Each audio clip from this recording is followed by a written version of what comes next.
Girls, tell me about a time where your quick thinking probably saved your life. I'll go first. 2 years ago, I was walking my dog at the park and a man approached me and asked to take a picture of her. And I said yes, because why not? It's a picture of a dog. So he started taking a picture of my dog, and then I realized that he was like holding up her collar, and then it hit me.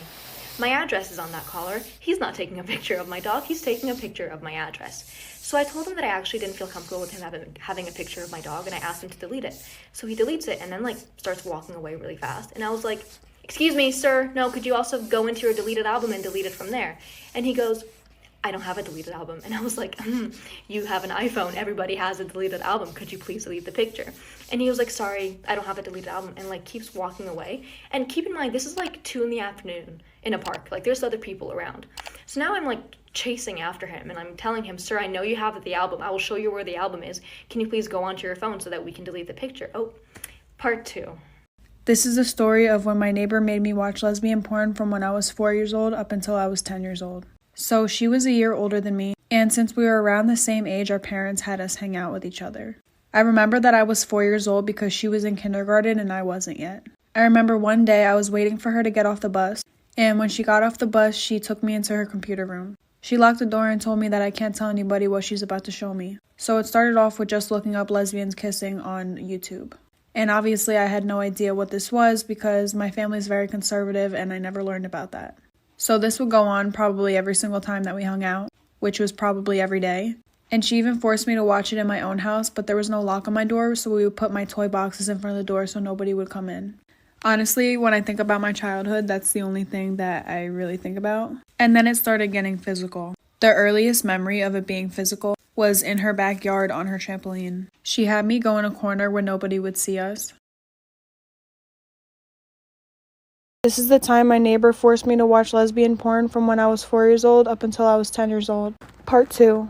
The first time I remember it getting physical was when we were in her backyard on her trampoline. She would tell me to lay down and then she would force herself on top of me. She would hold my head down and force me to kiss her. I would try to keep my mouth closed, but she would force her tongue in my mouth. She would pull down her pants and then force me to pull mine down. Then one day she said she wanted to play house in her room, so we went in her room and she locked the door. I told her I wanted to be the mom and she could be the dad. But she told me no, we're both the mom and we have to do what parents do. And she told me to lay down and pull down my pants, but I really didn't want to. Since I kept saying no, she pulled down her pants and told me to put my face where her privates were. Not only was she sexually abusing me, but she would also have me do things like eat leaves and eat grass and eat dirt and just bully me, really.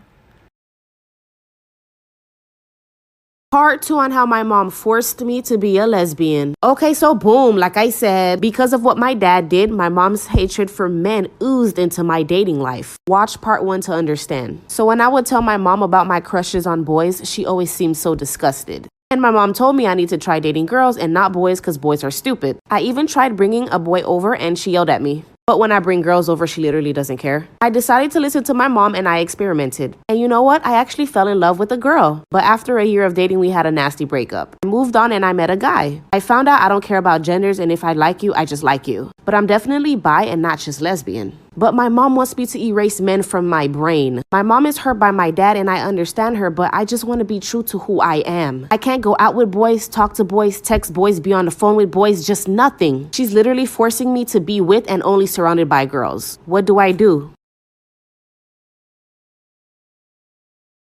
Story time on how my mom forced me to be a lesbian. Okay, so boom, let's jump right into it. I'm currently 14 years old and being raised by my single mother. My dad wanted nothing to do with me and left my mom since she didn't want to terminate the pregnancy. Also, my mom found out that my dad was cheating on her and gave her an incurable STD. My mom was devastated and grew a hatred for my dad. My mom, of course, put him on child support and made sure she ruined his life. And it honestly worked. My mom gets checks every month as well as never lets my dad even speak to me, which I don't mind because he's kind of an a-hole and he clearly shows that he wished I was never born. Well, once my mom got revenge from my dad, she still really hated him. Like, she despised that man. And she hated my dad so much, she started to grow a hatred for men. My mom currently dates a woman who I love because I basically have 2 moms. But her hatred for men oozed into my dating life. Like and follow for part 2. Storytime! So there was this one girl in 7th grade, let's call her Lexi. Lexi was a pick-me girl. She was always like, boys are less drama, you know? And Lexi used to sit next to me in class. And I was throwing a Halloween party later this week. I decided to write a list of what we're going to be doing at the party in class while Lexi's sitting next to me. She looks over at my notebook and sees it. And she was like, I'm invited, right? I looked at her and I just didn't say anything because I didn't want to tell her she's not. She got really excited and was like, I'm going to be wearing a devil costume. Actually, no, I want to be the angel. And at the end of class, she told me to send her the location and information on her Instagram. And I remembered that Lexi had a lot of spam accounts and accounts she doesn't use. So I decided to send her the information on one of the accounts she doesn't use. 2 days later, Lexi sends me. Am I the asshole for refusing to let a female student use the bathroom? I know the title makes me look like a major asshole, but hear me out. I, male 46, work at a high school as a PE teacher. Recently, I noticed that a student of mine, let's call her A, stopped participating in class, and her excuse would always be the same. She'd say, Mr. Smith, I'm on my period. Can I please use the bathroom? This carried on every PE lesson for 1 month when our unit was dancing and I had to give each student a mark. She would leave for 45 minutes and was behind everyone. I had nothing to grade her on and was getting increasingly annoyed. So this time when she asked, I just snapped. I said, if you're on your period this often, multiple times in 2 months, I think you need medical help.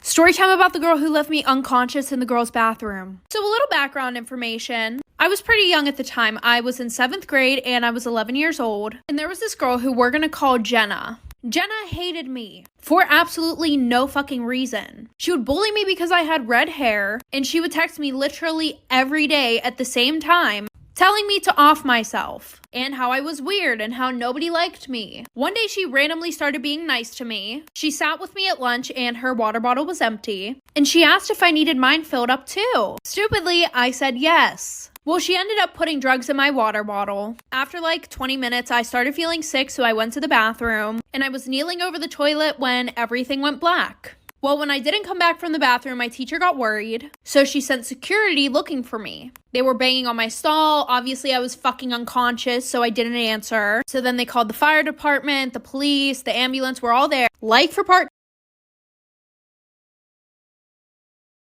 to top this, the other day a customer came up to me and he's like, hey, I think this is broken, it's way too light, it's leaking.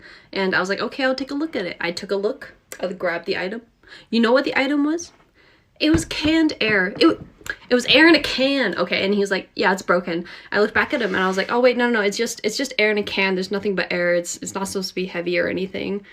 And he looks back at me and he's like, are you trying to scam me into buying something that's broken? And I was like, what am I supposed to say to that? I was like, oh, no, there's nothing else but air. It's not supposed to be heavy. It's not broken or anything. And he looks back at me and he's like, I'm gonna go somewhere where they don't try to get me to buy broken things.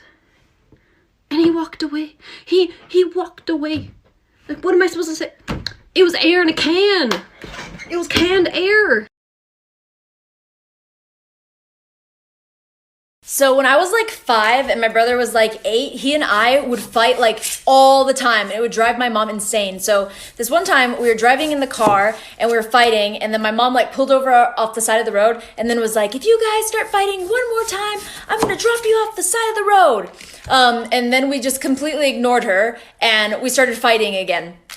And as soon as we started fighting again, then she again pulled off on the side of the road and was like, get out of my car. And we were like, huh? And then she was like, get out of my car. And so we got out of the car. We were probably like, I don't know, 3 or 4 blocks away from my house. And then my mom drove away. And just as my mom like drove away, my grandma came driving through and she saw us. So my mom's plan was to drive around the corner like, just to scare us and to pick us back up. But my grandma saw us and she picked us up and she was like, what happened? And we were like, our mom dropped us off at the side of the road. And then my grandma was like, get in the car. So we got in the car and then we left with my grandma. So Okay, story time how I got my face tatted in an African household at the age of 18. Okay, so I've been planning on getting one since I was 16 years old. And I just turned 18, bitch. What a better time to do it than now. Honestly, one day I was just sitting there and I was like, I'm gonna get this shit tomorrow. And I got it the next day. The pain level was like a 2 out of 10. I was actually gonna get it a little bit higher, but I was like, I don't know about all that. I was just a little scared. So I was like, you know what? Just leave it right there. The only people that know about it is my mom and my little brother. Me and my mom made an agreement.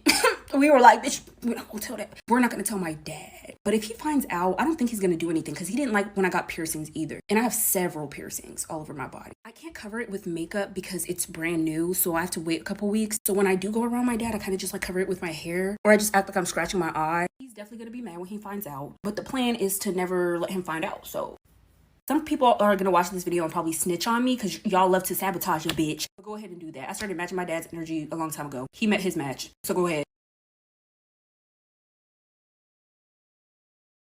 Part 2. I'm sorry for the delay. So I'm still chasing after him, and people at the park are like starting to look at us now because I'm chasing after him and I'm telling him to stop walking. And so he stops, and I tell him again to delete the photo from the deleted album, and he goes, I don't have a deleted album. And I was like, yes, you do. Everybody does. It'll take 10 seconds. And he goes, fine. And he like goes on his phone, does something for a second. He goes, there, it's gone. And I was like, could I see the deleted album just to make sure it's gone? And he goes, no, you can't look at my phone. And I was like, I don't want to look at your phone. I just want to see the album just to make sure the picture is gone. That's it. And he goes, no, you're not going to look at my phone. And I was like, sir, I'm not going to stop and I'm not going to leave until you show me the album. So please just show me the album so we can be done with this. So he shows me the album. The picture was still there. So I made him delete it in front of my eyes. What if I hadn't noticed that he took a picture of my address? And what if I went home that day and, you know, that night when I took my dog out to pee, he was outside waiting for me? I mean... Open out the doors and let them all in here. Yeah, they all in here. We big dog. We come out the pound, so we big dog.